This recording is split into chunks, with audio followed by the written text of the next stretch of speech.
Hello everyone. Today I'd like to ask a very essential question. Who will be the main villain of Chapter 1 in the DCU? This should be a simple one. However, I think it's a lot more complex than people think. So let's jump right into it. So the DCU seems to have built an already impressive mythos.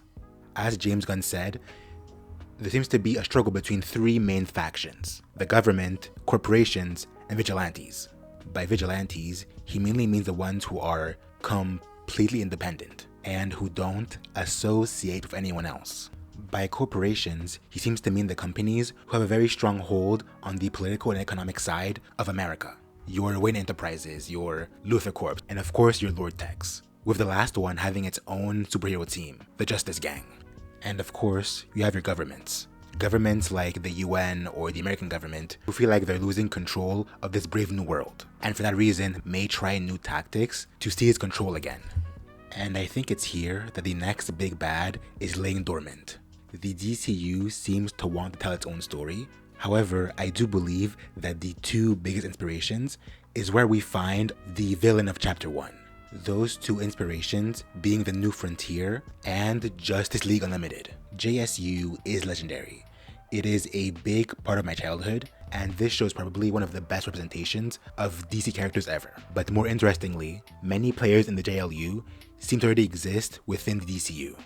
The Trinity exists, and are planned to get their own movies. Jon Stewart exists, and is getting his own show. Hawkgirl exists. I mean, a different one, but still. And there are plans for the Flash later on. The only member who isn't confirmed yet is Martian Manhunter, but I'm assuming he's coming soon. There are a few more, but you get the idea. Major players in the JLU seem to already exist. And far more interestingly, major villains in that show seem to already exist as well. And here's where I believe you can find the first half of the major villain in DCU, Project Cadmus. Cadmus was a US-sanctioned secret government branch with the main goal of opposing and controlling metahumans for the benefit of the US. And in this group, you find many players who already exist in the DCU. For example, Amanda Waller, who was supposed to get her own show, but I don't know what happened. I think got cancelled or it got moved. But she was supposed to get her own show, and I assume by the end, she was supposed to become the main figurehead of Cadmus.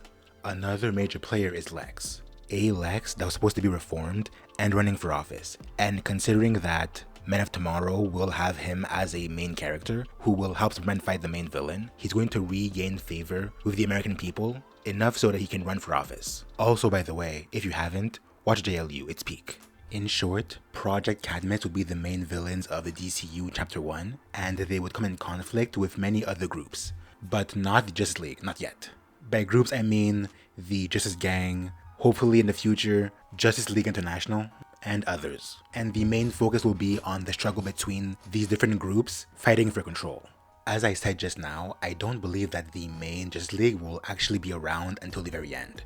However, we will have many other separate groups that exist. And all of these groups will live in their own little corners of the DCU, working separately but sometimes like crossing over. I believe there's going to be a main theme in the first chapter, that being division. The way in which every hero does their own thing, and there's no like unity between them, as they're all either focused on working on their own stuff or don't trust others enough. And it's in this era of division that we'll see the rise of the second villain of Chapter 1. So, spoilers for New Frontier. If you haven't read it, go do so. It's really good. Did you read it? Okay, good. So I think the next villain will be the Center. This massive sentient island that threatens to kill all life on Earth. And it's in this moment of crisis that all the heroes come together. For one moment, they forget all of the division and distrust, and they all come together for one simple cause: to save the Earth. And when I say everyone, I mean everyone. So that includes the Super Family, Bat Family, Justice Gang, Justice League International, the Terrifics hopefully, and many, many others.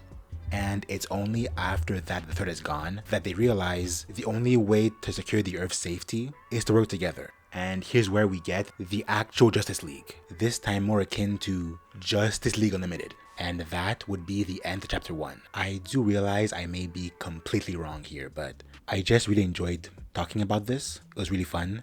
And I'm just really excited to see where the DCU goes from here, regardless of if I'm right or wrong. Anyways, let me know what you think in the comments, and I'll see you next time.